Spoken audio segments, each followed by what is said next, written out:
Did you know that more than 7,000 people have climbed the Mount Everest? And that's roughly the same amount of people ever applied for Fjallraven Polar. And among the applications from 160 countries, only 168 participants has made their way through Fjallraven Polar. And now it's time to welcome another 24 participants to Fjällräven Polar 2018.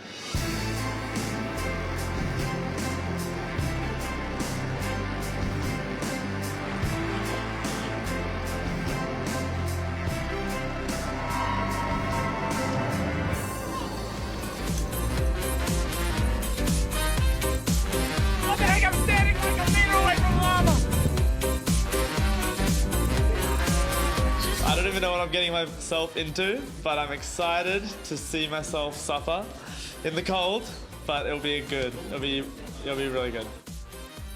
What will you look forward to the most? Dancing under the northern light or going dog sledding? Oh, dancing while in the dog sledding.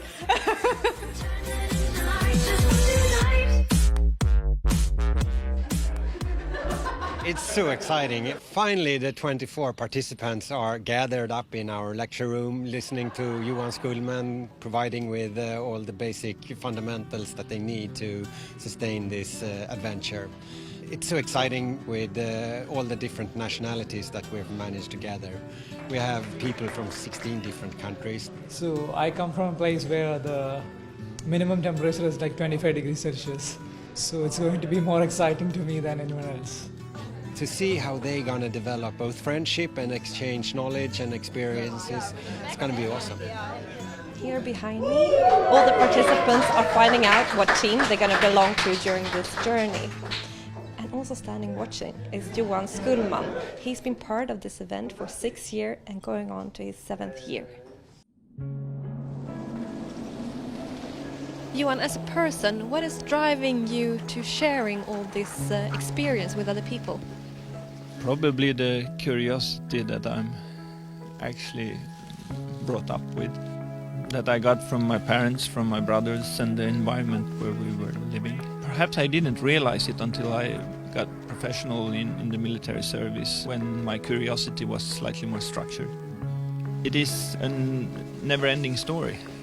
You always learn something new, not only by your own experiences, but also by looking at others. And what about meeting other people and getting to know other people? How do you feel about that? I think that Fjällräven Polar is an excellent example of meeting people from different cultures, different views of what is outdoor life, in especially winter environments, and how they actually team together so nicely. And to see how they actually, after being a part of Fjällräven Polar, keeps on doing things and keeps on developing themselves, it actually makes you warm inside, and it's a good feeling in your heart. We are once again in the gear room, and it's so exciting to see all these polar parkas again. This year we have 24 new participants and also a new color on the jacket, and I think it will look really good on them. Except for the polar parkas, the participants also get a bag full of equipment.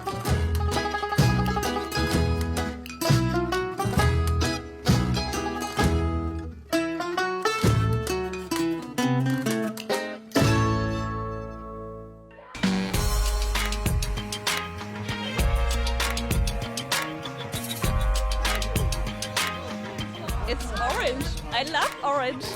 And it fits my hair. It's just, I'm on the edge to cry ever since I know that I'm coming. And it's just like anticipation. Now it's like cloud 9. The participants just got all their new equipment, and I think it's going to be a long night preparing everything and trying everything out. Because tomorrow morning we are heading to northern Norway. So see you there. Here we go. Big one, I think that's this. And we need to learn all the layers.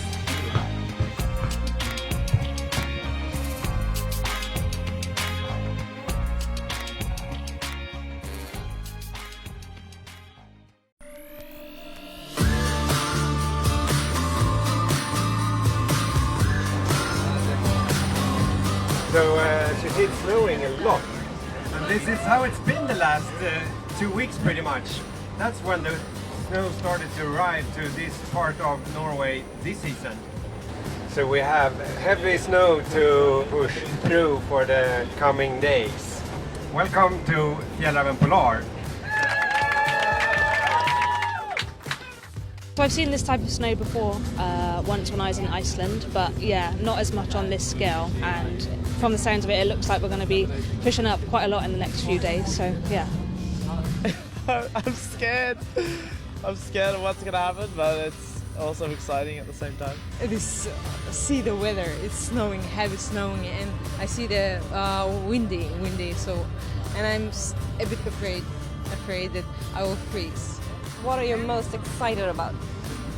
The people, the team, seeing what we can do together. And We are now in northern Norway, and this is the second day of Fjallraven Polar 2018.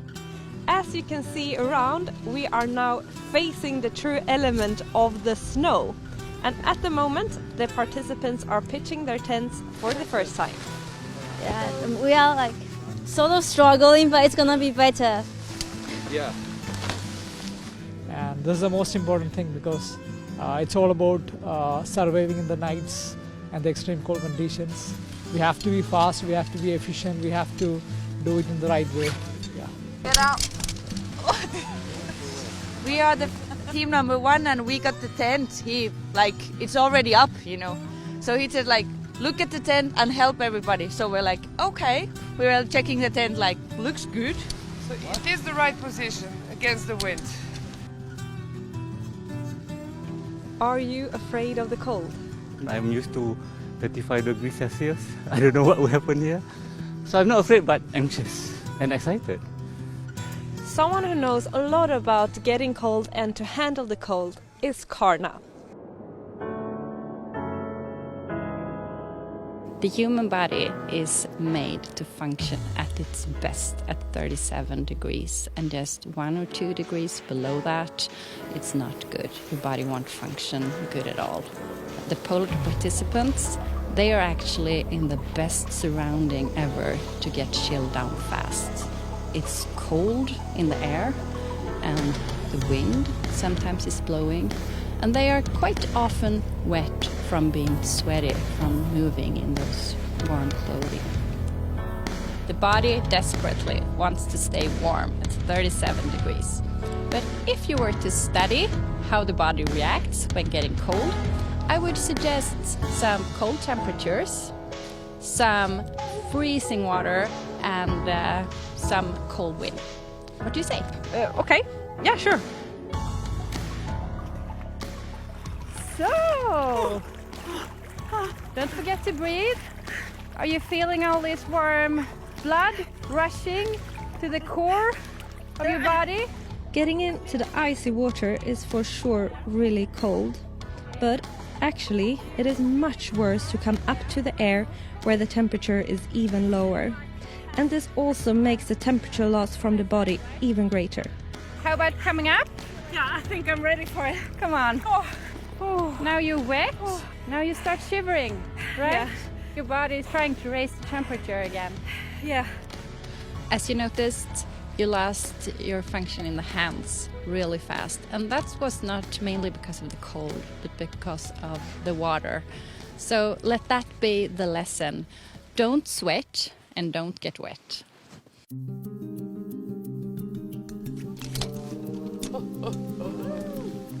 Everybody panic! No, I'm kidding. I've been burning. We are trying to learn how to make a fire.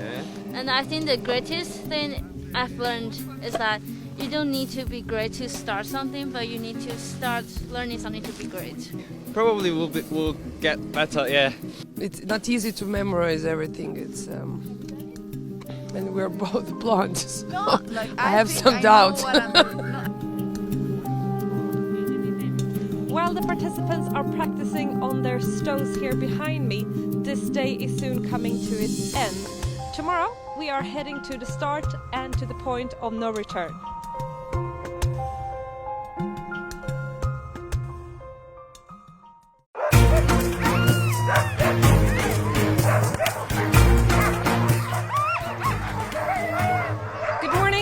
welcome to the third day of Fjallraven Polar. We are now in Signaldalen and here the excitement is so big. They're so loud, the dogs are so loud. And in just a few minutes we are about to take off and this is the point of no return. It's the first time a Malaysian do this, and yeah, I want to make them proud. Malaysia boleh.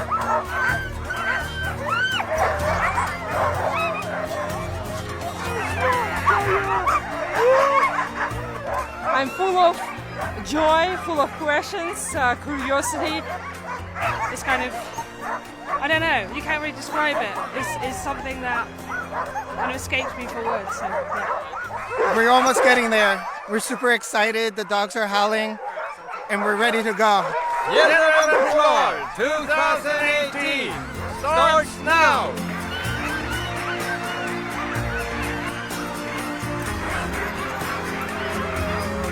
High five!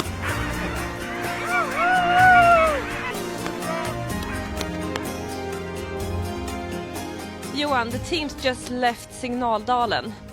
What's important for them to think of? They start off with a pretty heavy incline. That means that they will have to cooperate with the dogs and work pretty hard. And that will mean that they have a risk of rising in body core temperature. And as soon as they get less active, cooling down is a natural effect. That's why we teach them to be extremely dynamic and active in their setup of clothing. All according to their own activity and of course to the circumstances in weather. Clothing system that we have provided the participants with at this event is really optimized to keep the temperature at 37 degrees pretty much. It's really important how you dress, and we're going to take a closer look now into how the system is built up in order to keep the body both dry and warm at the same time. Can you tell me a little bit about how this clothing system is working? So I'm wearing right now is the Polar Parka. It's a super high loft, really warm insulation piece that really retains the heat from the body. And what you'll see when I take this off is how the heat from my body really escapes into the air. So this is the Keb fleece jacket, and it's something that you wear between the insulation piece and the under layer. When I take this off, again, my body will be much more visual. Here I have the Bergtagen wool base layer, and the base layer has the function to keep the skin dry and warm closest to the body. And the head is going to explode. So to summarize this, it's really important to really use all the different pieces in the system and to regulate, take the clothes on and off depending on how much you're working, and be active in your regulating business.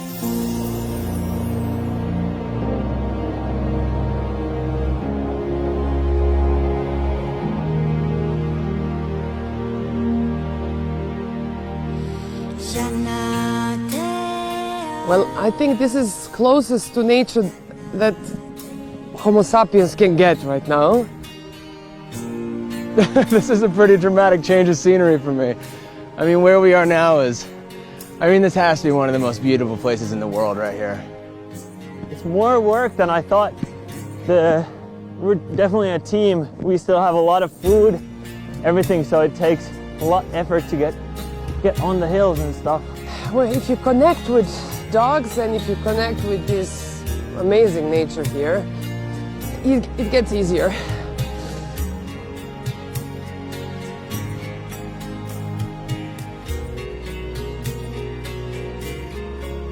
We have now reached Rosto, and the first team just arrived, and now they are putting together all their equipment and making camp. I think it's going to be quite a long night for them before they can go to sleep. And they better get some energy because tomorrow we are heading to Katawoma.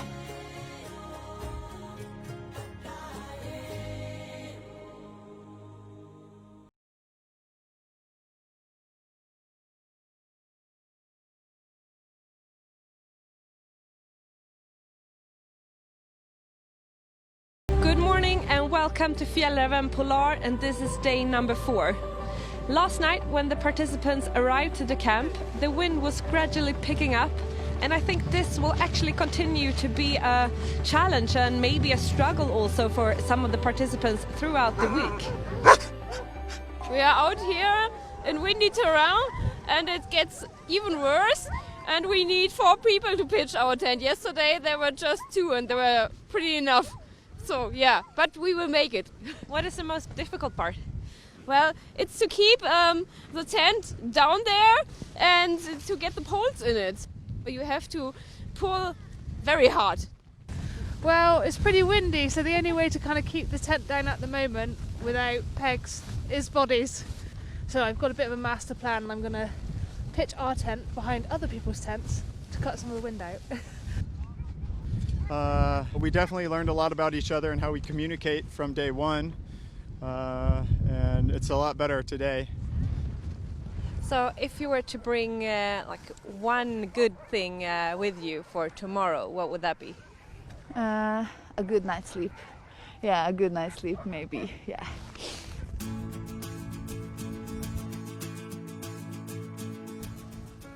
So how are you organizing inside the tent? Yeah, well, it's like we have a systems in our backpacks.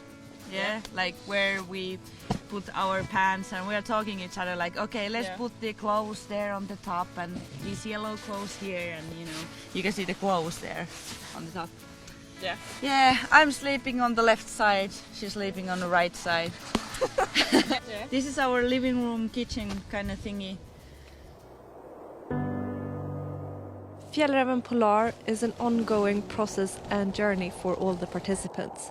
And one thing they really have to learn to handle is the tent and sleeping bag, and also see it as a whole system in order to protect and shield themselves from the sometimes really tough conditions.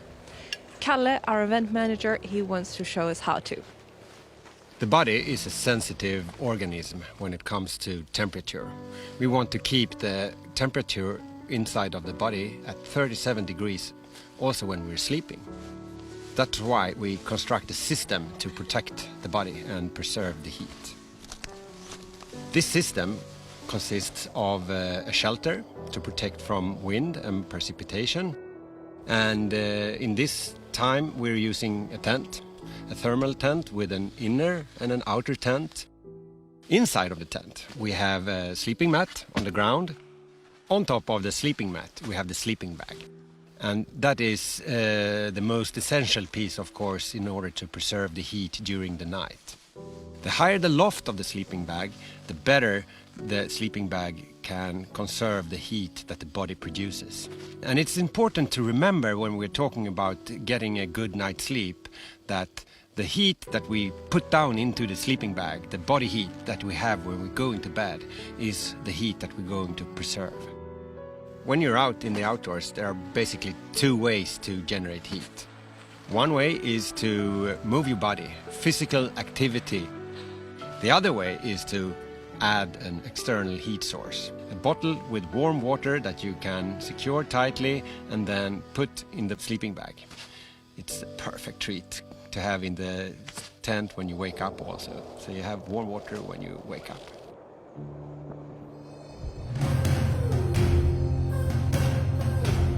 Today we are looking forward to another day in this never-ending war.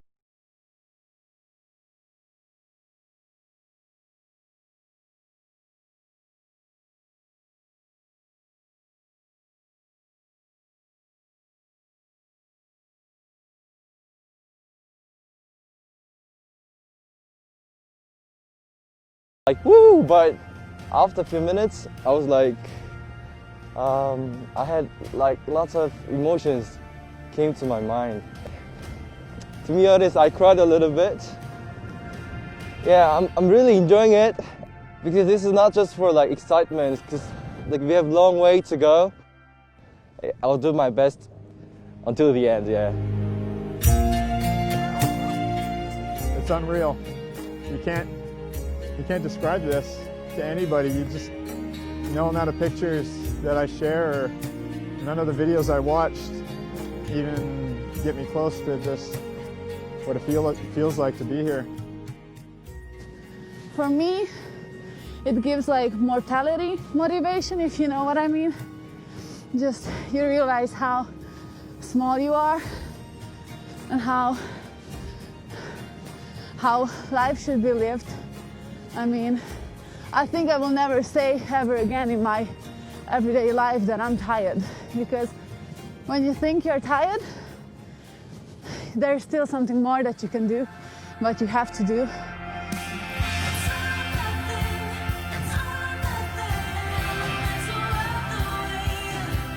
The teams are now arriving to Katovuoma after an amazing day. And we started off on the Arctic tundra, and now we are back below the tree level. And along the way we've had some fantastic views and sceneries. Tomorrow you got to be ready for some high speed and action.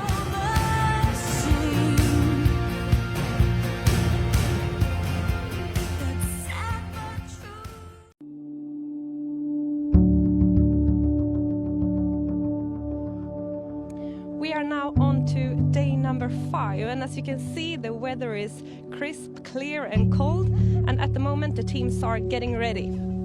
Last night, arriving here to the camp, you could really see that their routines are getting better and better. Yep, got it.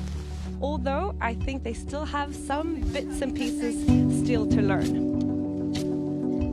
Yeah, you better go twice then.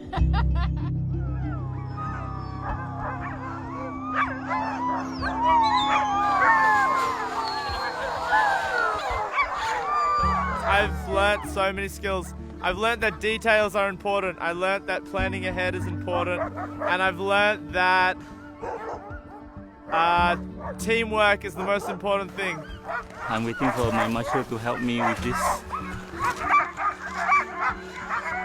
I just don't want to get this over. I mean, I know that it's Friday now, and I try not to think about that it's slowly coming to an end, but I wish I could stay here for until the snow lasts. Now I think we will take off.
So I have to see how tomorrow is going to be. I think that's going to be the best day again. So you just don't worry about yourself. You won't know your limits until you step out from your comfort zone, go and do it, and then you will realize that actually you can do much better than what you're doing now. You know? So go out, chase your dream. We have now been out for several days, and the teams have experienced some ups and downs together. And someone who knows a lot about this is Karna, our expedition doctor. I think they're affected in different ways depending on how experienced they are from this before. But many will feel a bit stupid by now. They're not as sharp in thought as they used to be. So they will start to think slow and they will start to make a bit bad decision and don't think forward as much as they should have done in another environment. And when you look at the participants among a group as individuals, what are the signs they can look for in each other? Some different signs, I would say. The one being quiet, obviously, just sitting down, not knowing what to do, maybe empty eyes, and so on. And the other one, the one lacking energy, being a bit cold and reacting by being, the one complaining, the one you don't like, is usually the one that needs some help, some warm clothes and some more energy. It's been a long day and now it's time for a final challenge when the participants are sleeping under the bare sky. I hope we all get a good rest for our final day tomorrow.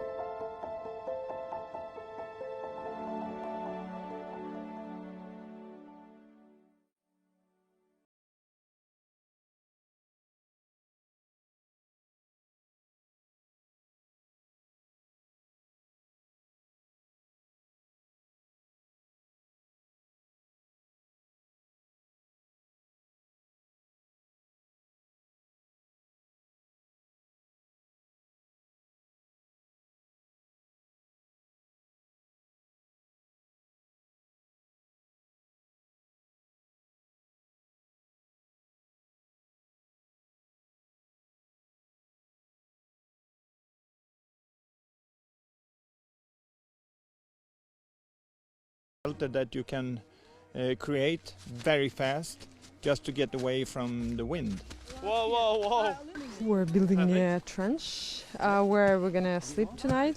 Yeah, and snow is a bit fluffy and we're a bit worried that maybe we will crash down during the night while we'll be sleeping.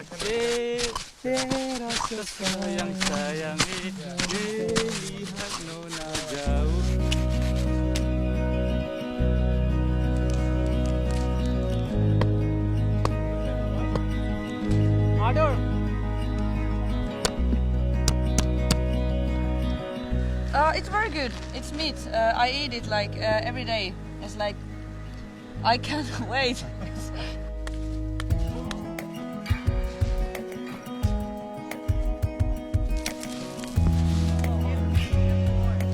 I think the most important lessons of the things I learned here was the two things Johan said. Like, first, it's not about surviving outdoors, it's learning how to live. And that was like, it's so true.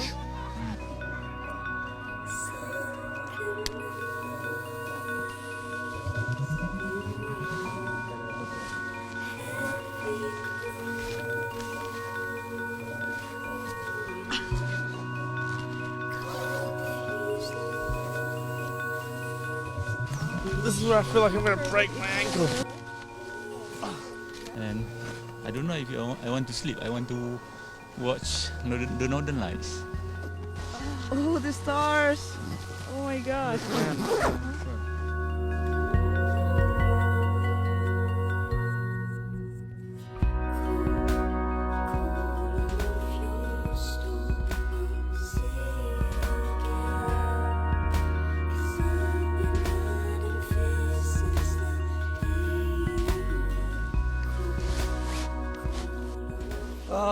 I think I'm going to miss it.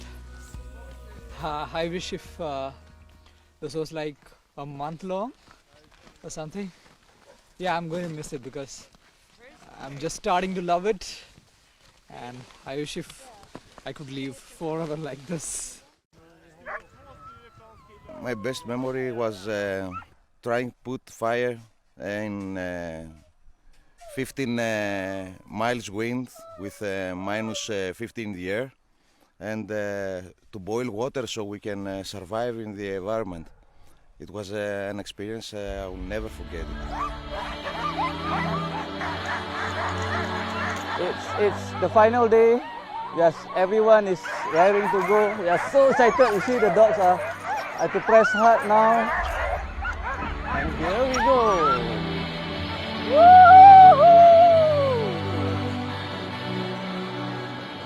Honestly, I really don't want this to end, and I'm a bit sad right now. But I guess in life, nothing lasts. Everything must go on. I think the whole experience is very difficult. There's lots of different things that have been really exciting. Obviously meeting everyone from all the different countries means that we've got lots of new friends, and it's been great teamwork. The journey of a lifetime is completely true. I mean, I'm not sure how I feel when I'm back, but I will feel some sort of sadness for sure.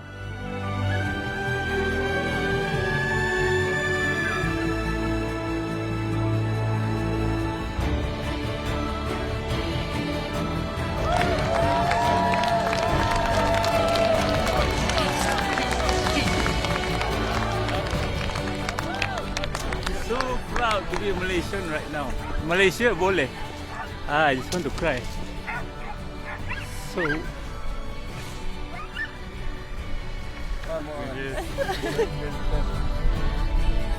Can't believe that it's over, but I'll have the memories forever, so I have something to take home. Hi, big guy. It was the most challenging outdoor experience I've ever had, and I'm very happy that I did it. You're gonna have some rest now. It's the whole trip. The whole trip is just like a golden ticket to life. Like seriously, it just makes you realize how small you are. And I'm very glad, very grateful that having this chance to experience this everything, not only the landscape, but also to build a connection with dogs and teammates.